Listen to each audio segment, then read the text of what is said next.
Reacciones de júbilo en Gaza e Israel. La población gazatí celebra el anuncio de que el ejército israelí vaya a dejar de bombardear una franja devastada, mientras los familiares de los rehenes israelíes en manos de Hamás reaccionan eufóricos a la previsible liberación de sus seres queridos.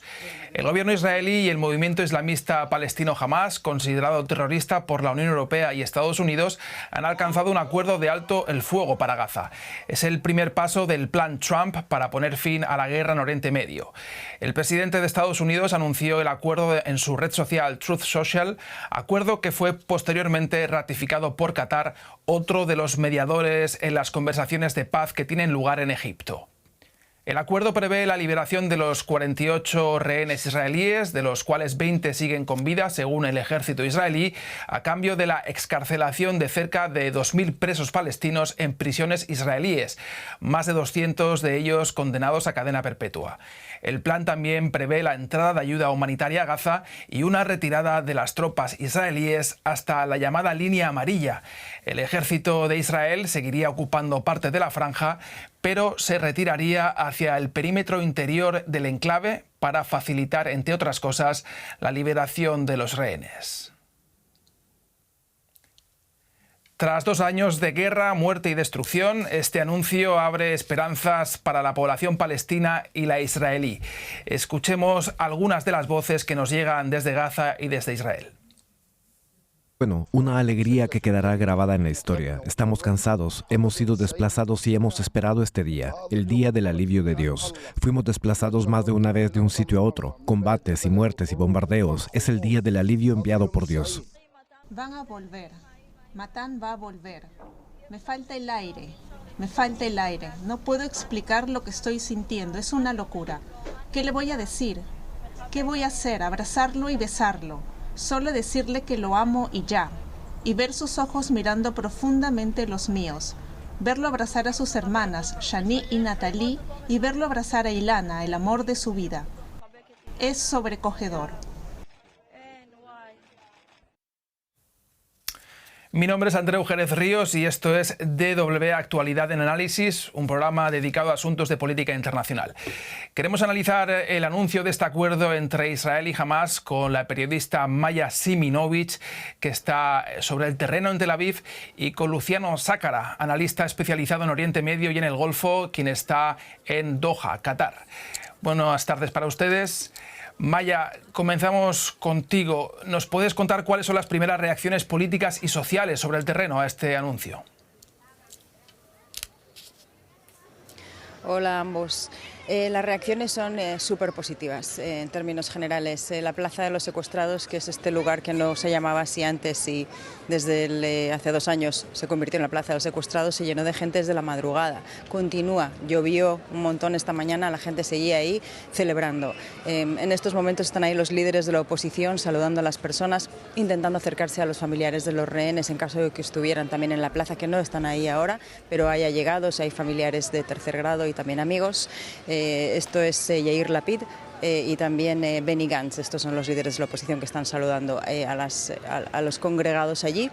Ha habido una acogida muy positiva en términos generales. La población está bastante exultante y también hay oposición.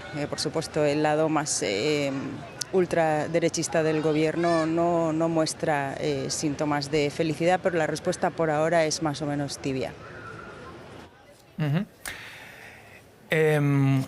Respuesta tibia y también vemos reservas en la parte israelí.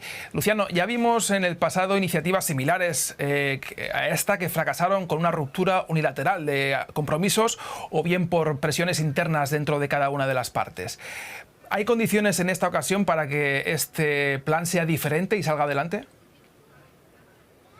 Creo que hay condiciones. Por una parte, creo que Trump se ha involucrado directamente, por primera vez seriamente, en que este conflicto se resuelva. Y cuando me refiero seriamente es que ha impuesto condiciones a Netanyahu para que acepte hacer concesiones a la parte de Hamás para poder llegar a un acuerdo, porque las posiciones iniciales eran muy enfrentadas. Y por otra parte, Hamás no le ha quedado otra solución. También Hamas ha recibido presiones por parte de los países árabes islámicos que veían que esta era quizá la última oportunidad para llegar a un acuerdo en condiciones medianamente favorables a cambio de la entrega de los rehenes. La entrega de los rehenes es algo que se les ha pedido siempre que haga, pero Hamas ha tratado de mantener esta última baza ante cualquier inconveniente, ante cualquier violación futura de un acuerdo. Ahora, estas condiciones están, pero también son condiciones que todavía no sabemos si van a garantizar que este acuerdo se cumpla en su totalidad, porque todavía quedan muchos detalles por resolver. Maya, volvemos contigo. Sabemos que el acuerdo entra en vigor solo cuando lo ratifique el gobierno de Netanyahu. También sabemos que sus socios ultraderechistas, como el ministro de Finanzas israelí, Bezalel Smotrich, han reaccionado con reservas al acuerdo. ¿Qué fuerza tiene realmente la ultraderecha israelí para boicotear la implementación del acuerdo? Bueno, Andreu, esa es realmente la pregunta que nos haríamos en el caso de que hubieran dicho, como en otras ocasiones, nos oponemos, nos levantamos, vamos a romper el gobierno. No han dicho esto todavía. Todavía faltan algunas horas para que se reúna primero el gabinete y después una reunión más amplia de gobierno. O sea, esto seguramente nos lleve a las horas de la noche para que haya realmente una respuesta concluyente. Pero por ahora, el hecho de que no estén diciendo desde ya vamos a destruir este plan, probablemente significa, digamos, que están con el plan. El plan de paz que está presentando Trump de manera grandiosa, sabemos que él es así, pero es todavía más grandiosa, ¿no? Es el plan de Medio Oriente y tal, digámoslo, si lo cogemos desde el punto de vista modesto, plan de paz para Israel y los palestinos. Ni siquiera es muy seguro que este plan sea realmente un plan de paz. Lo que tenemos ahora es una primera fase de un acuerdo muy precipitado, con unos puntos en los que no estaban de acuerdo las partes de ninguna de las maneras hasta ayer. En pocas horas sí están de acuerdo, o por lo menos están avanzando en algo que realmente parece como que Trump ha cogido del cogote a las dos partes, les ha dicho ahora y antes del viernes. Tal vez sea realmente por la frivolidad del Nobel, o tal vez no es una frivolidad, pero sabemos que van a publicar a los nominados, y hay, sorprendentemente, una presión gigantesca para que esto todo coincida con el Nobel, de manera que lo deja todo esto en una cosa bastante superficial, mientras que la gente se está muriendo. Y la felicidad de los palestinos es que van a dejar de bombardearlos, y la felicidad de los familiares de los rehenes es que les devuelven a 20 personas, de las que no se sabe si los 20 están vivos, se sospecha que 2 no. Hay muchos detalles en un plan, como digo, precipitado, que no están cerrados. Tampoco la retirada israelí está realmente concretada. Son 3 líneas diferentes. Tal vez están también hablando de cosas en las que no sabemos y no sabremos hasta el final. Y los presos palestinos, eso es una cosa fundamental para Hamas. Se sabe el número, pero no se sabe la identidad. Israel parece ser, dicen fuentes egipcias, que tiene poder de veto a quién van a liberar o no. Eso sería un contencioso gigantesco. ¿Qué pasa si los que devuelven no son 20 vivos, no son 18? Muchas incógnitas. ¿Qué pasa si a Trump no le dan el Nobel al final? No lo sé. El caso es que plan de paz suena enorme, y primera fase de algo que todavía está en evolución y que no sabemos qué va a pasar es más cercano a la realidad, yo creo. Más adelante hablaremos de ese Premio Nobel de la Paz que ansía Trump, y también de las implicaciones a largo plazo que tiene esta iniciativa del presidente estadounidense. Pero, Luciano, me gustaría volver contigo, porque has dicho que Hamas prácticamente no tenía margen o alternativa a aceptar este acuerdo. Sin embargo, su cúpula política presenta el acuerdo como una victoria de la resistencia, así lo ha dicho su cúpula política. Una forma que parece más bien un intento de salvar la cara y de no presentarse como los perdedores tras la devastación de Gaza. ¿Realmente tiene mucho margen la organización islamista para condicionar este plan de 20 puntos? En este momento no lo veo con mucho margen de maniobra. Lo que sí es cierto es que para parte de la coalición de gobierno israelí esto es una derrota. Ya había pasado en enero. Aceptar un acuerdo en el cual se permita sobrevivir a Hamas, si bien Hamas no va a estar en el futuro gobierno de Gaza, si es que llega a haber un Estado palestino en Gaza, no aclarar todavía qué va a pasar con el desarme de Hamas, para parte de la derecha israelí es considerado una derrota. Por lo tanto, pueden atribuirse que llegar a este acuerdo y haber conseguido que Trump forzara a Netanyahu a aceptar determinadas cosas, incluso que tácitamente terminan aceptando que va a haber algo, una entidad palestina, y que no van a expulsar a todos los palestinos de Gaza, podría ser considerado como una victoria. Y creo que desde el punto de vista de la opinión pública mundial y cómo ha cambiado en estos 2 años la opinión pública, lo que ha pasado con la flotilla, lo que ha pasado con el reconocimiento de Palestina en Naciones Unidas, cómo han conseguido que países como Gran Bretaña, Francia, Australia reconozcan a Palestina y tuvieran un discurso muy crítico respecto a Israel, que se determinara que ha sido genocidio por parte de las distintas comisiones de derechos humanos, creo que puede ser considerado como una victoria. Con un costo altísimo, un costo que todavía no está determinado y que incluso no ha parado, y que no sabemos si finalmente va a haber alguna rendición de cuentas. Pero creo que cierta parte desde el punto de vista simbólico puede ser considerado como una victoria para Hamás, más allá del costo tremendo en vidas humanas que ha llevado esta guerra. Sí, recordemos que hay un proceso abierto por presunto genocidio contra Israel ante la Corte Internacional de Justicia. Y podríamos presentar este acuerdo como el acuerdo de los perdedores en ambas partes. Los perdedores, sin duda, en este caso son la sociedad civil y los civiles. Maya, volvamos a la franja. ¿Cuáles son los pasos previstos para el intercambio de rehenes y los presos palestinos? Y sobre todo también para que la población civil gazatí pueda volver a lo que un día fueron sus hogares. Pues es muy buena pregunta, porque esa es una de las cosas que no están discutidas o no es lo que se está conversando en estos momentos, según sabemos.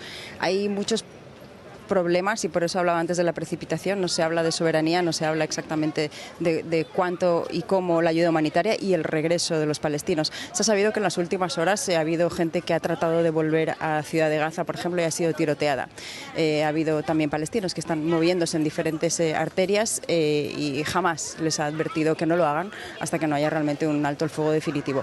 O sea, Supongo, estando allí, la sensación de alegría debe ser tal que, bueno, pues volvemos a la vida normal, y no, la vida allí está lejísimos de ser normal, y precisamente como no se habla de la Gaza de la posguerra y tampoco ni siquiera de los asuntos de soberanía reales entre los dos territorios palestinos, Gaza y Cisjordania. Es decir, hay tanto por hablar que es tan difícil contestar a lo que me preguntas. Sin embargo, el soltar a los presos palestinos, si es como las últimas veces, pues una vez entendido y pactadas las listas, Israel, con algunos presos que llaman con sangre en las manos, o sea, cadenas perpetuas por terrorismo, se publican sus nombres y se puede recurrir al Tribunal Supremo. Los israelíes podrían recurrir. Es un proceso que dura algunos días, por lo tanto no es algo inmediato. Después los liberan de las prisiones y los llevan a las fronteras, diferentes fronteras. Ha habido casos también de presos palestinos que no han querido volver a Gaza y o se les ha facilitado la salida a otros lados o se han quedado en la cárcel. Eso también sucedió en anteriores intercambios.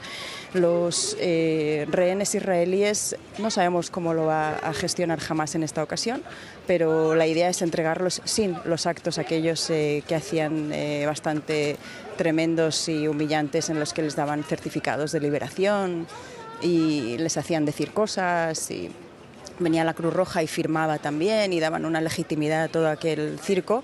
Esto Israel dijo en aquel entonces que no se podía volver a repetir. No sabemos si lo van a respetar, pero si realmente lo respetan, pues es un traspaso de personas a la Cruz Roja, que es el ente neutral, que se los pasa a Israel, a los soldados del ejército que se encuentran en algún lugar de Gaza, porque, como decíamos, el ejército tiene que retirarse para que pueda empezar esta entrega. Y hay 3 fases de retirada. Entonces se retirarán a la primera línea para que esto pueda suceder.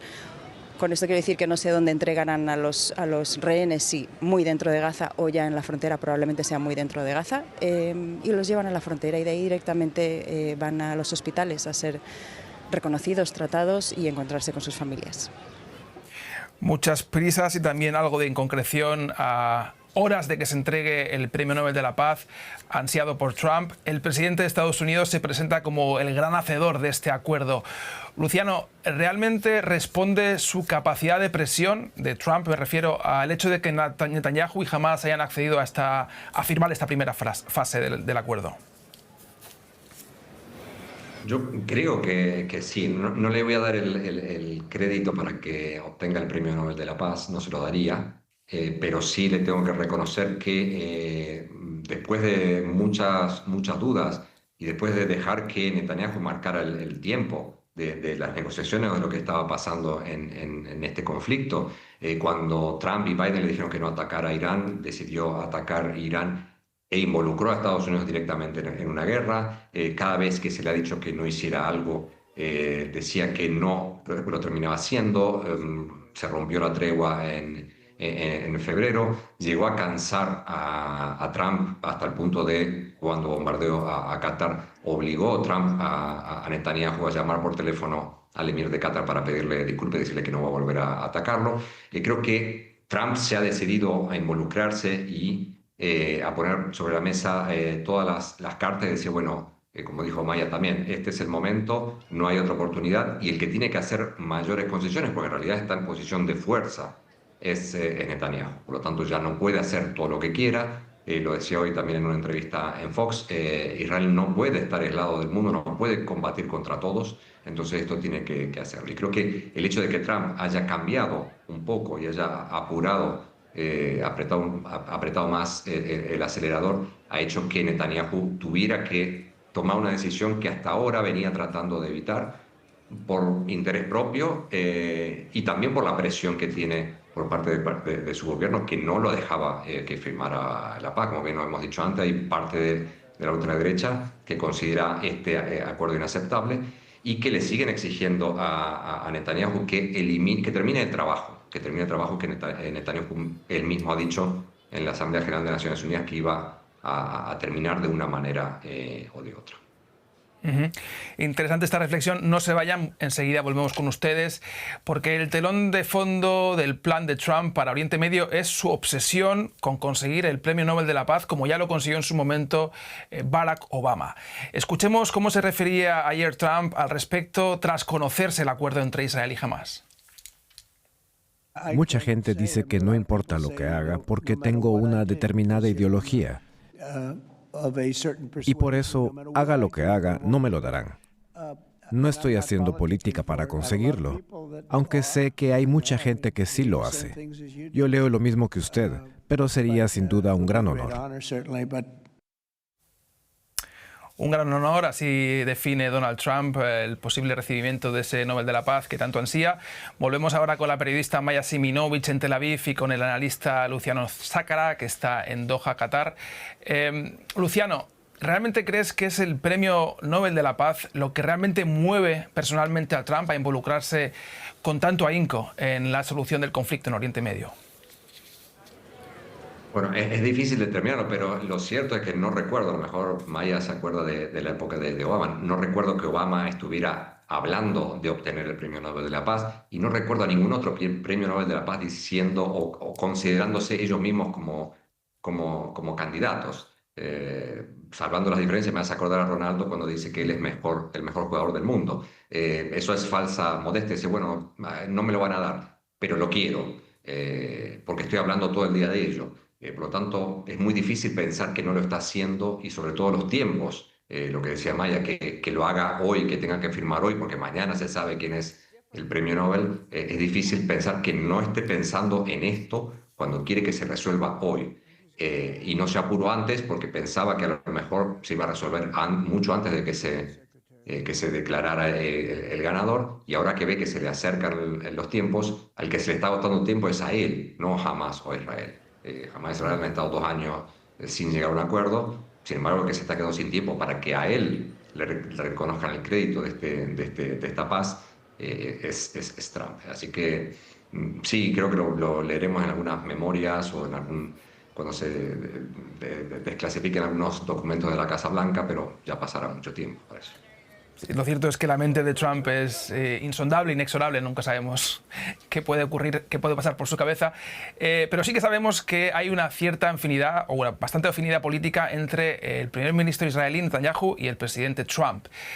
Maya, ¿cómo podría influir el plan Trump, asumiendo que finalmente triunfa, en el devenir interno de la política israelí? ¿Podría beneficiar al partido de Netanyahu, al Likud, y alejarlo así de los partidos ultraderechistas que hoy condicionan su gobierno? Pues podría ser, si Netanyahu siente que gana suficientes réditos, está escorándose más hacia algo menos extremo, tal vez de verdad decida hacerlo de ese modo. La pregunta es si tiene socios en el otro lado. Por ahora estos son sus socios y además estos socios parece que están entendiendo esta primera fase del acuerdo de paz como una tal vez pausa táctica y no necesariamente estratégica. Creo tal vez sería por eso que no se han pronunciado de maneras negativas hasta ahora. Si fuera así, podría prolongarse la situación que ya conocemos desde hace 2 años. A lo mejor esto es algo que se detiene ahora, se salvan algunas vidas y quién sabe si vaya a continuar. Yo espero muchísimo que no, pero no tenemos ninguna garantía de que eso no sea así, salvo que haya un cambio de gobierno de manera muy drástica, y la situación política de Netanyahu es muy delicada y está muy estropeada.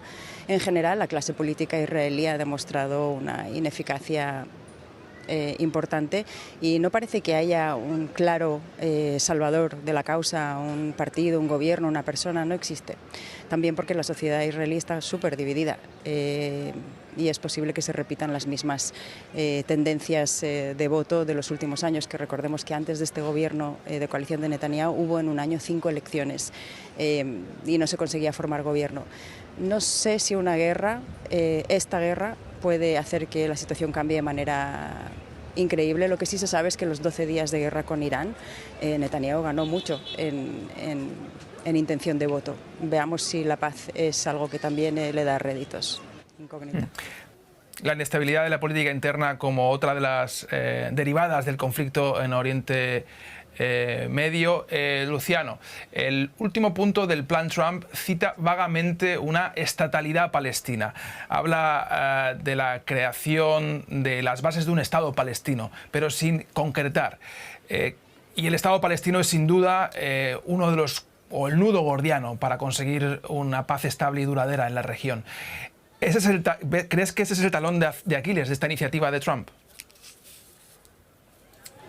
Sí, creo que es lo que puede terminar por descarrilar cualquier proceso de paz. En el momento en que se sienten y decidan, bueno, ¿qué va a haber de este futuro Estado palestino? Cuando viene diciendo hace 2 años que nunca va a haber un Estado palestino mientras él sea primer ministro, deja dudas de qué se va a concretar. También lo que hay que recordar es que en la cumbre de aquí de Doha y todo lo que han dicho los mediadores en todo momento es que no hay solución posible a este conflicto si no se termina con las bases para un Estado palestino que sea concretable, y a la que Trump viene diciendo que como los países del Golfo tienen mucho dinero, van a ayudar a reconstruir y para construir este supuesto Estado palestino. Por lo tanto, es muy difícil pensar que si desde el año 94 que se han firmado los acuerdos de Oslo no ha existido este Estado palestino, ha existido únicamente la Autoridad Nacional Palestina con pequeños territorios desconectados y sin ningún tipo de soberanía absoluta sobre el territorio, ahora vaya a existirlo con una situación en la que Israel ha ganado militarmente una contienda y ha terminado imponiendo condiciones peores a las que existían en el momento de la firma de los acuerdos de Oslo. Y con declaraciones muy concretas por parte del gobierno de que no quieren ese Estado. Ahora, la comunidad internacional también ha dejado muy claro, y sobre todo a partir del reconocimiento masivo del Estado de Palestina, que tiene que haber un Estado palestino y que no hay otra manera de solucionar esto a largo plazo y mantener una estabilidad en la región si no existe algo que contenga a la población palestina. Si el embrión de ese Estado es este gobierno temporal que va a presidir Trump, Blair y una serie de tecnócratas y multimillonarios empresarios de bienes raíces, dudo mucho que pueda llevar a buen puerto. Por lo tanto, existen muchas opciones para que esto, que en principio, como bien dijo Maya, va a evitar que muera gente, por lo menos estos días, por lo menos hasta que se resuelva el tema del intercambio de prisioneros por rehenes, etcétera, etcétera, si se sigue avanzando con la retirada de tropas y no se habla en ningún momento de un futuro gobierno palestino con palestinos, mucho me temo que va a terminar de la misma manera que han terminado los interiores intentos. El caso es que, como bien comenta Luciano, Netanyahu insiste en que no habrá un Estado palestino entre el río Jordán y el mar Mediterráneo. Maya, ¿es esa una posición o la posición predominante dentro de la sociedad israelí al respecto? ¿Rechaza la sociedad israelí mayoritariamente la creación de ese Estado palestino? En diferentes grados, pero sí, no hay el consenso que había, no había buenos ojos como hubo durante Oslo, que sí había una sociedad israelí que entendía que el único futuro es con cada uno su propio Estado. Después del 7 de octubre ha habido realmente un giro a la derecha, al militarismo y al monolitismo en la comprensión de las cosas, que no ayuda a la causa palestina de ninguna de las maneras. Hay una identificación con palestinos y Hamás. La autoridad palestina tampoco le da ninguna tranquilidad a los israelíes, de manera que el problema se resuelve en decir los más... Hay quien dice que sí, por supuesto, y hay quien vota a los partidos que lo apoyan, pero hay una gran masa que dice no ahora y una mayor todavía que dice no, nunca. Así que no sería ahí a donde se inclinan los israelíes ahora, no. Uh-huh. Y una última pregunta, Luciano, para ti. El final de este proceso que estamos viendo ahora empezar debería traer el inicio de la reconstrucción de la franja, para la que, recordemos, el presidente Trump tenía en principio el plan de construir un resort vacacional previo a la expulsión de la población palestina, o al menos de parte de la población palestina. ¿Tú cuál crees que es el futuro más probable ahora mismo para la franja? La verdad, no me atrevería a decirlo. No creo que Trump siga pensando exactamente en los mismos términos cuando hizo esta propuesta descabellada que recibió la crítica universal, diría. Y sobre todo teniendo en cuenta que ahora está cambiando un poco el tono y está esperando que se reconstruya Gaza para la población gazatí. Por lo tanto, no sé qué es lo que está pensando Trump, si este gobierno temporal que él va a presidir junto a Blair va a relocalizar temporalmente a los palestinos en hoteles o en tiendas en países vecinos, en contra de la voluntad por ahora de los países vecinos, porque Jordania y Egipto han dicho absolutamente que no, o si los van a relocalizar temporalmente en la propia franja mientras se limpia el territorio, que evidentemente es puro escombro ahora, otra vez movilizando a casi 2 millones de personas de un lugar al otro sin que puedan tener una vida normal hasta que se limpie y se empiece a reconstruir, lo que va a llevar no un año ni 10 años, va a llevar décadas reconstruir todo lo que se ha destruido, incluyendo hospitales e incluyendo todo tipo de infraestructuras. Por lo tanto, es un plan que requiere un trabajo ingente de la comunidad internacional e involucramiento de decenas de países donantes, de organizaciones internacionales, del regreso de UNRWA, del regreso de todas las organizaciones que Israel no ha dejado entrar últimamente, pero nuevamente que no sea un gobierno impuesto colonial que dicte desde arriba, sin contar con los palestinos, qué es lo que quieren hacer en la franja de Gaza, porque si no vamos a tener otra vez el mismo problema que hemos tenido hasta ahora. Acuerdo para un alto el fuego entre Israel y Hamás para la franja de Gaza, un acuerdo que, a pesar de todas las reservas y dudas, abre una luz de esperanza para el pueblo palestino y para la ciudadanía israelí. Gracias a los análisis de Maya Siminovich desde Tel Aviv y de Luciano Chácara desde Doha. Esto es DW Actualidad en Análisis. Les recordamos que nos pueden seguir en nuestras redes sociales, X, Facebook y YouTube, y escuchar todos nuestros capítulos en las plataformas donde se escuchan podcasts como Spotify o Amazon Music. Gracias por estar ahí y nos vemos la próxima.